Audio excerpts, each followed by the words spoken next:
college football week 1 was outstanding. I had a great time. I want to run through some of the games I watched and have notes to talk about on. Number 1, Georgia beat Oregon 49-3. It's kind of funny. My notes actually say Oregon beat Georgia 49-3. That very much did not happen. Georgia absolutely dominated Oregon, which does not surprise me at all. I'm not going to lie. I actually kind of enjoyed it. People tell me often, Oregon's better than you give them credit for, and the Pac-12's better than you think. I don't know, man. I hate to say I told you so, but it actually feels pretty good. Oregon got absolutely annihilated, and I will say I really am interested in watching Oregon's quarterback Bo Nix this year. He did not look great.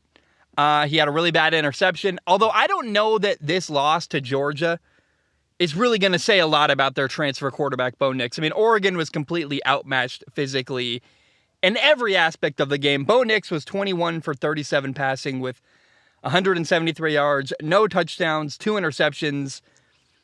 And again, this is a Pac-12 school, the new head coach, against the defending national champion. They were going to lose. Obviously, Oregon was going to lose this game. There's an added wrinkle that Dan Lanning, the Oregon head coach, Dan Lanning, used to be Georgia's defensive coordinator last year. Now, despite the fact that Oregon was not in very good competition, I thought Georgia looked genuinely impressive. They had this true freshman corner, Malachi Starks, who had a ridiculous interception, high-pointing the ball down the left sideline. By the way, that's his first ever college football game. He's a true freshman, making an incredible play down the sideline. I was like, that guy does not look like an 18-year-old freshman at all. That's unbelievable. I mean, for all I know, he's 20 years old. But I'm just saying, true freshmen don't always make a play like that. He looked right at home. He looked like a veteran. It was unbelievable. Number 2, Georgia's tight end room is ridiculous. They've got Brock Bowers, who's an established really good tight end. They've got Eric Gilbert, who's a transfer from LSU. He's 6'5", 250. And then there's a guy named Darnell Washington, 6'7", 270. He hurdled somebody against Oregon. I was like, how is anybody going to guard Georgia this year when it comes to the tight end position? I have no idea. Good luck, SEC. Have fun with that. And then Stetson Bennett, their quarterback, who I'm not the biggest Stetson Bennett fan, at least I haven't been, because I don't really know that Stetson Bennett's going to be a future NFL quarterback, and I like watching the guys who are future NFL quarterbacks. But man, how can you not admire and respect the journey that Stetson Bennett has on? I want to see if I can find a screenshot. I took a picture of the screen. They put a graphic up on TV of all, look at this. So Stetson, I'm not going to show you because it's a picture of TV. Maybe I will, I'm not sure. Stetson Bennett, entering the start of every year, here is where he was. In 2017, he was a scout team quarterback for Georgia. At the start of 2018, he was a junior college quarterback at Jones County. In 2019, Stetson Bennett was Jake Fromm's backup at Georgia. 2020, JT Daniels' backup. Last year, he was JT Daniels' backup. He won the national title after taking the job when he got hurt. This year in 2022, for the first time ever, Stetson Bennett is the day one starting quarterback at Georgia. That's such a cool story. He's a guy who has overachieved at every single step of the way. He has passed all expectations, and against Oregon, Stetson Bennett looked like a Heisman Trophy winning quarterback. I was like, this guy is unbelievable. He threw a back shoulder fade for a touchdown. He made a ton of great throws. He had this one play where he avoided a sack. He spins away and throws a touchdown. And you're like, how did he do that? I thought he was dead to rights. I just am so happy for Stetson Bennett. I don't know how you can't love him and admire it. His story is so compelling. I don't know what his NFL future looks like, but the guy is winning every time he gets on the field. He's playing at a high level. He has gotten better and better every year. And I'll tell you what, there's something to be said for a guy who finds a way to make it work and finds a way to achieve at a high level every time they're put into a scenario. I don't know if Stetson Bennett's going to be a future NFL quarterback. I don't know if he's going to be a coach. I don't know what he's going to do, but I would imagine Stetson Bennett is going to be successful at anything he works out at and does after college, because this guy's got such a great set of habits that have made him successful at Georgia. And even if he fails as an NFL quarterback, because I just don't know that he has the physical talent required. He's a guy who looks like he looks like me. He's like a normal 5'10", 5'11", skinny dude. He's just not that impressive physically. So I don't know if he's going to work in the NFL. More than likely, he's not. But I really believe in him in whatever field he ends up in after football because he is just such an endearing, got a heart of a champion. I love the guy. I just love his work ethic. I love how he's figured it out. And, like I said, Oregon had no shot in this football game. I knew that going in. We learned that very quickly. It was a mismatch. Kirby Smart, Georgia's head coach, even said, we have better players after the game. No, it's not a shot at Dan Lanning. I think he was trying to pump him up. By the way, my final note from the Georgia-Oregon game, there was this commercial for Buffalo Wild Wings pizza. The pizza looks absolutely horrible. I don't know what Buffalo Wild Wings is doing. I like the idea of a flatbread maybe with wings on it, like a chicken pizza. I don't know. But the commercial they have makes that pizza look entirely unappetizing. And I saw that commercial for the first time during the Oregon-Georgia game. And I was like, oh my gosh, that's not a good look at all. Now, Sunday night, Florida State beat LSU 24-23. And man, this is an embarrassing, bad loss for LSU. LSU had 2 field goals blocked. They had, that one was a field goal, one was an extra point. They had 2 muffed punts. Florida State was up 14 points in the second half. Kayshon Boutte, I want to say Boutte, but it might be Booty. LSU's All-American receiver, only had 2 catches for 20 yards, and he looked unhappy all night. Coaches were talking to him on the sideline. I wondered if the guy was sitting there going, I should have transferred to USC. I could have been playing with Caleb Williams and Lincoln Riley and all the talent over there. I don't know. He had a really bad play on the goal line where Booty was double covered, and Jaden Daniels threw him a really good ball. It was right in his breadbasket. Should have been caught. But Kayshon Boutte ran an effort with low route, didn't even look for the ball, didn't expect the ball. It was a perfect throw that probably should have been a touchdown or a catch at the goal line, and instead it was an incompletion. That's totally unacceptable. He looked checked out. He didn't look happy. I don't know what's going on there, but something's going on there. He's very, very unhappy. And this game for LSU was a horrible, horrible start to the Brian Kelly era. LSU did come back. They made it a game. And in fact, this game had a crazy ending where Florida State punted with 2 minutes and 25 seconds left. LSU, God bless Malik Neighbors. He muffed 2 punts in the game. He muffs the punt, so he drops the punt. Florida State recovers and gets 1st and goal. Then on 3rd and goal, Florida State pitches the ball to a running back. He fumbles. Ball's on the ground. LSU recovers. So then LSU got the ball on their own 1-yard line with 1 minute and 20 seconds left, 99 yards to go. LSU did put together a 99-yard touchdown drive. They had one final play with 1 second left. There were a touchdown pass on that play. Made it 24-23. And I'm going like, this is unbelievable. What a crazy football game. And then LSU had the extra point blocked by Florida State, and LSU lost 24-23. I mean, like, let's be honest. LSU did not deserve to win that game, did not deserve to have that game tied at all. But what a roller coaster that was. And a horrible, horrible start to the Brian Kelly era at LSU. Now, Jaden Daniels, their transfer quarterback from Arizona State, I thought he did pretty good. I thought he had some moments where he could have been better. But a lot of that's first game jitters and learning a new offense. He ran for 114 yards. He threw 2 touchdowns. I'm excited to watch Jaden Daniels grow within this offense at LSU. I don't know. We'll see how the year goes for LSU, but that's not a good start for the Brian Kelly era. Now, there were 2 head coaches that lost their first game of the new team. Dan Lanning lost with Oregon really, really badly, 49-3 to Georgia. And Brian Kelly lost with LSU against Florida State. Here's a fun question. Which loss was worse? Was it worse for Dan Lanning to lose to Georgia or worse for LSU to lose to Florida State? I would say LSU's loss was monumentally worse than Oregon. Nobody expects Oregon to go on the road to, I believe they're playing in Atlanta, Georgia. No one expects Oregon to go to Georgia, the Mercedes Superdome, and win a football game against an SEC program, let alone maybe the best SEC program right now in college football, them or Alabama. But I can't imagine Oregon fans really that shocked their football team lost to Georgia. Disappointed? Yeah. Surprised? No. Brian Kelly, on the other hand, got a massive contract to go to LSU. And what comes along with that is massive expectations. And LSU didn't just lose the game to Florida State. They looked absolutely horrible. It was atrocious. And you can survive that loss, I think. I think Brian Kelly will be okay, got to clean it up, but so many mistakes were made. Missed opportunities, fumbles, muffed punts, bad coverage, dropped passes, guys who looked inattentive. Not good. Oh, on top of that, Mason Smith, a really good stud defensive tackle, tore his ACL.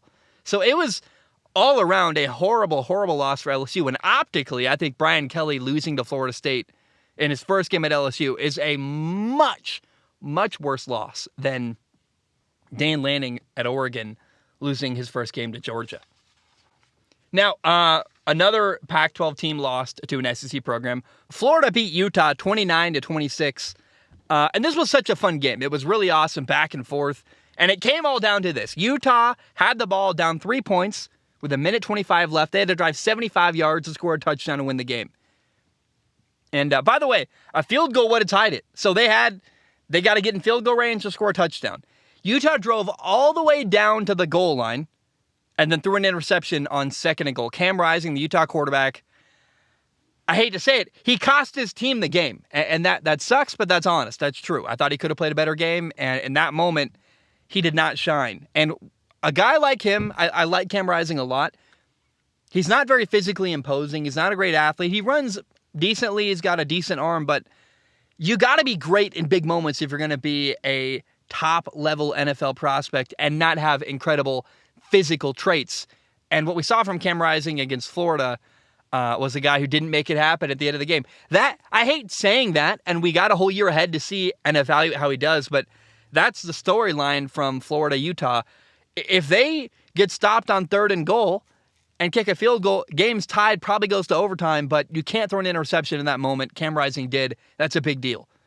By the way, Florida stopped Utah twice on the goal line. And I think this says a lot about the Pac-12, frankly.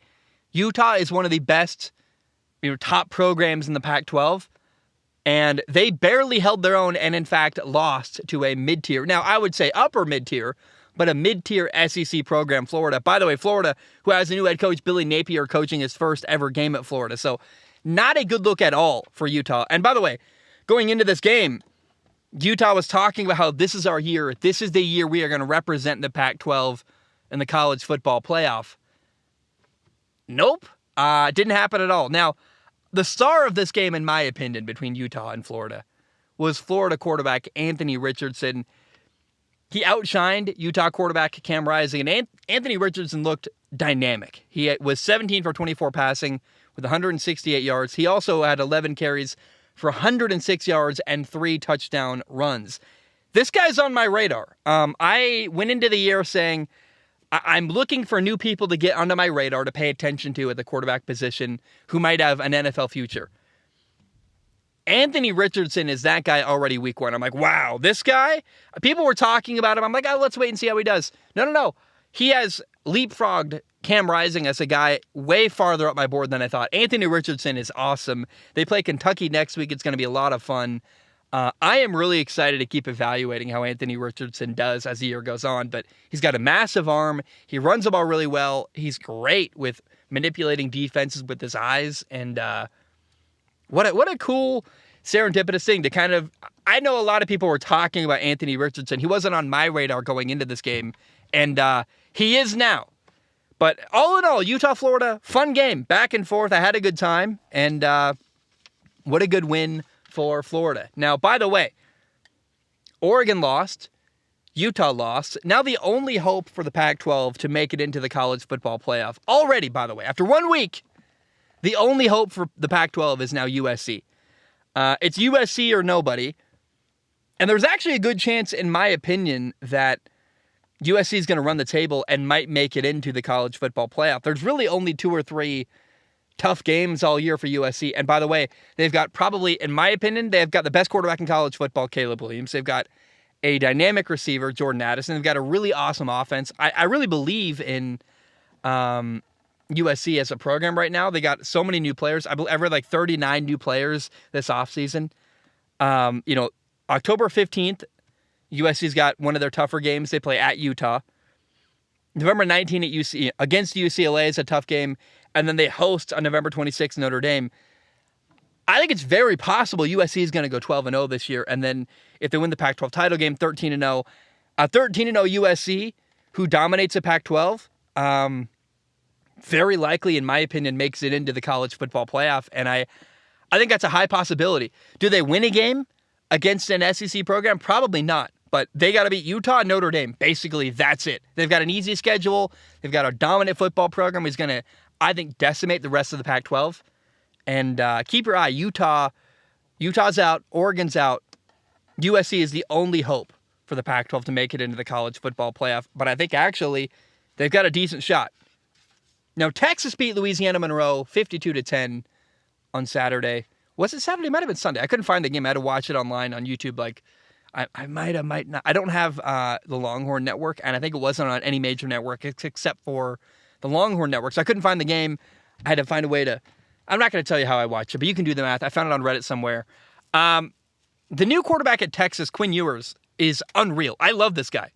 Quinn Ewers makes everything look easy. It's like watching a quarterback in a video game. He just makes any throw from any arm angle. And Quinn Ewers has a bright future. In my opinion, Texas, not surprisingly, I expect them to lose next week to Alabama. This coming week in week 2, Alabama's probably going to dominate Texas. Now, there is a small chance, though, even if they lose, there's a small chance that Texas's quarterback, Quinn Ewers, could give Alabama problems similar to the way that Johnny Manziel did against Alabama years ago. Because Quinn Ewers plays like Patrick Mahomes. He's extending plays, he's making throws that you're like, I didn't even know you could attempt that. Like, sidearm stuff from every arm angle possible. He's free, he's loose. I walked away from just week 1, Texas playing Louisiana Monroe, and felt like, wow, Quinn Ewers is legit.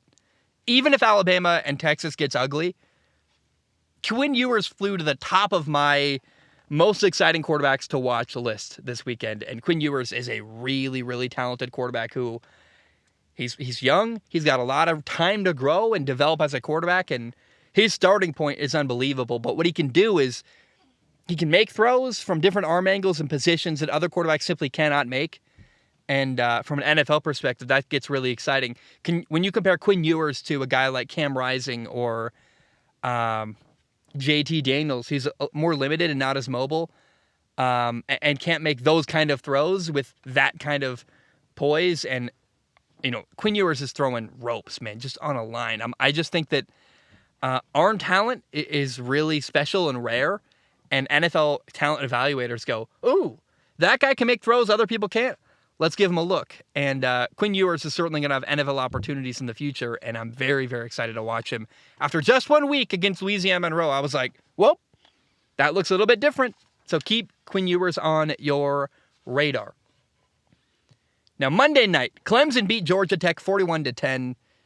Wasn't a very compelling game. Clemson right now, I believe they're the number 5 team in the nation. I'm not convinced at all. It was 0-0 at the end of the first quarter.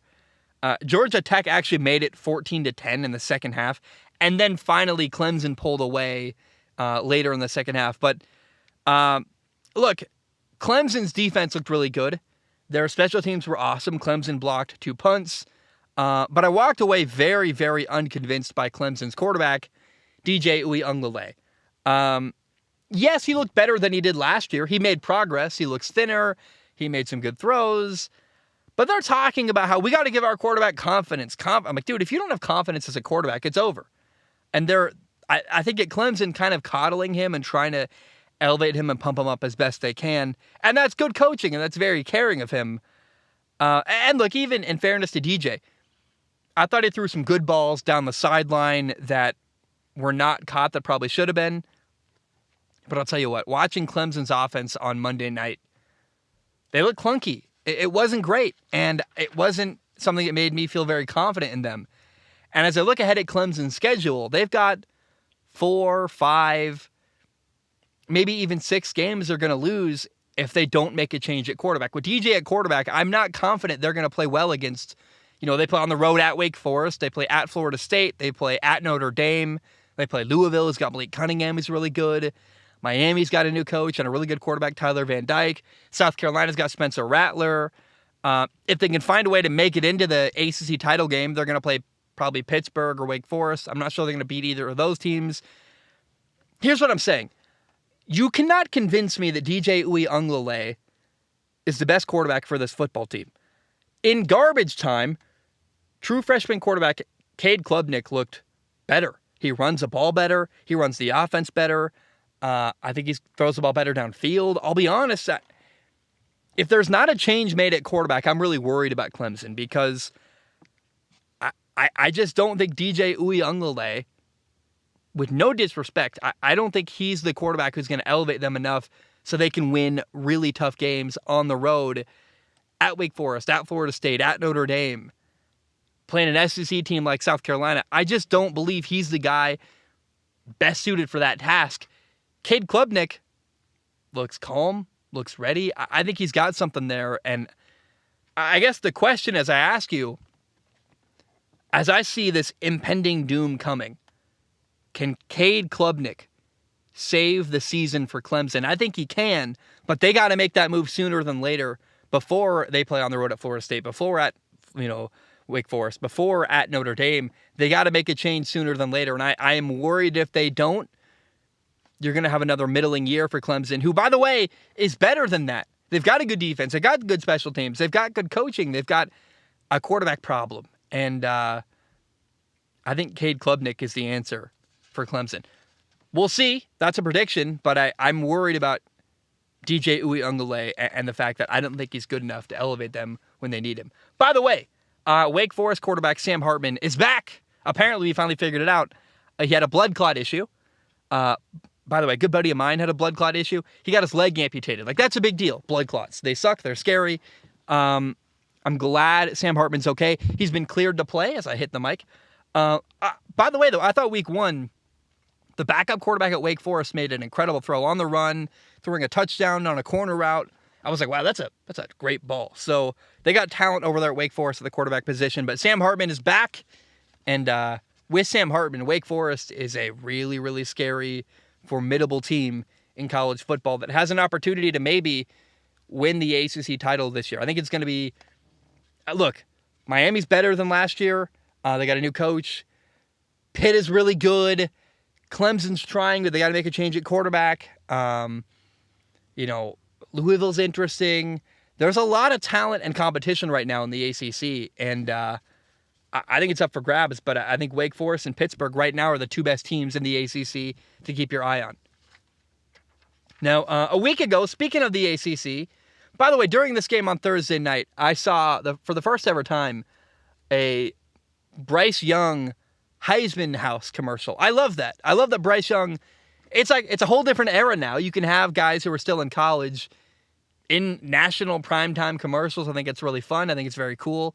Love seeing that. Now, a week ago, that game on Thursday night, we had the backyard brawl where Pitt beat West Virginia 38-31.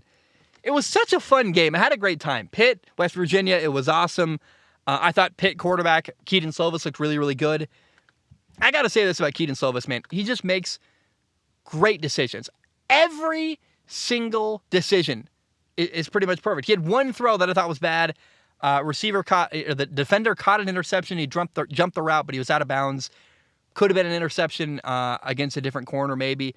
Otherwise, pretty much perfect from Keaton Slovis. He had a couple throwaways, took maybe more sacks than you like, but he's safe. He's not going to lose you the game.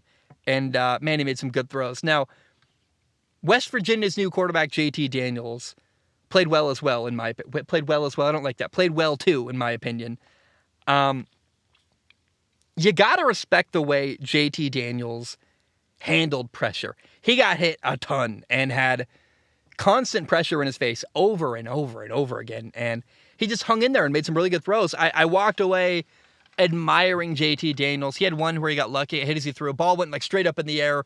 Thankfully, a receiver caught it for a first down. That was crazy. Probably should have been a pick.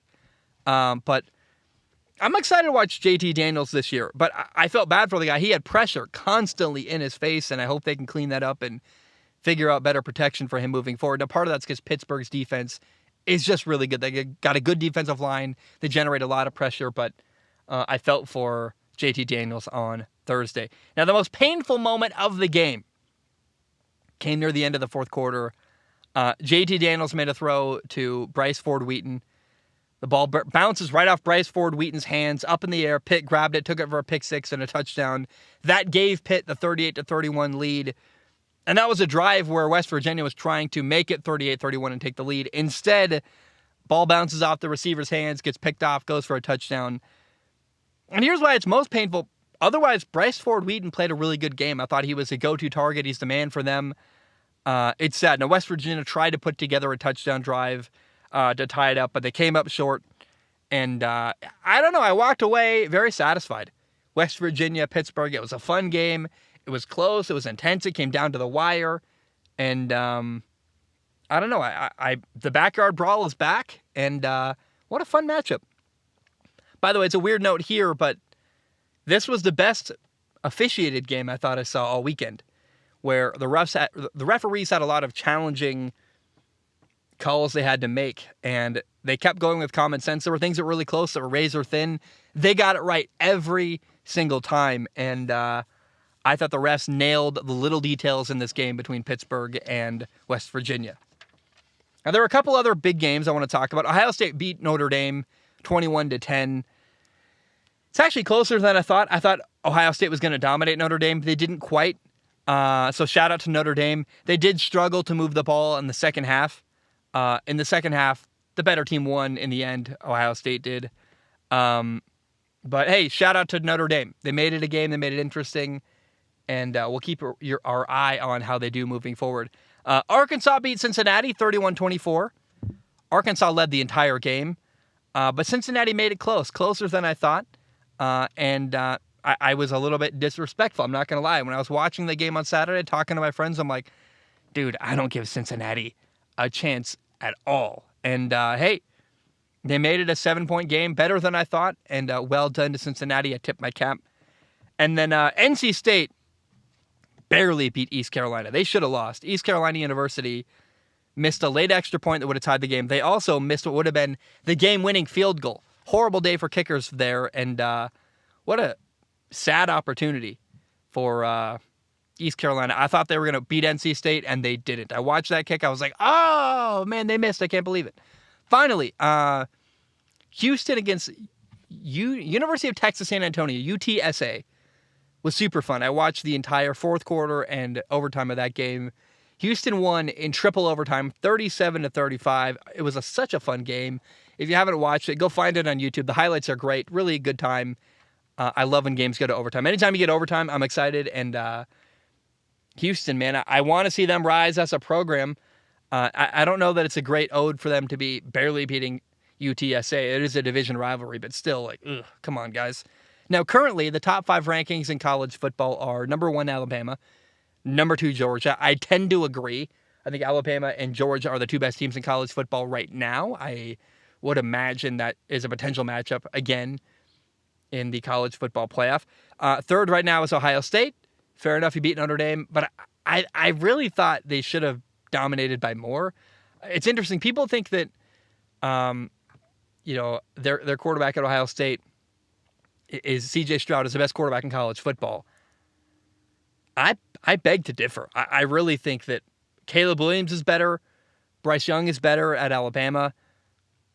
And to be totally honest, this is very blasphemous. You can't say this, but I'm about to. I think Quinn Ewers might be more talented than C.J. Stroud. I think a lot of what makes C.J. Stroud look really good, he makes some good throws. He's a good quarterback. I'm not taking anything away from him. Although maybe I am. I think part of what makes him look so good is that he's got great teammates around him and a great team and a stacked roster that helps him. But that might be a totally blasphemous thing to say. We'll see how the weeks go on if I change my mind on that. The 4th-ranked team right now is Michigan. They started Cade McNamara on Saturday. They're going to start J.J. McCarthy in week 2. We'll see how that goes. And the 5th-ranked team in college football is Clemson. I worry Clemson's a bit of a fraud. I do not trust their quarterback in a bigger game, DJ Uiagalelei. I am calling for it now. Clemson has to make a change to Cade Klubnik, the true freshman quarterback. I think he's the right guy for the job, and that is who I would feel more comfortable with at quarterback for Clemson in bigger games and more important matchups.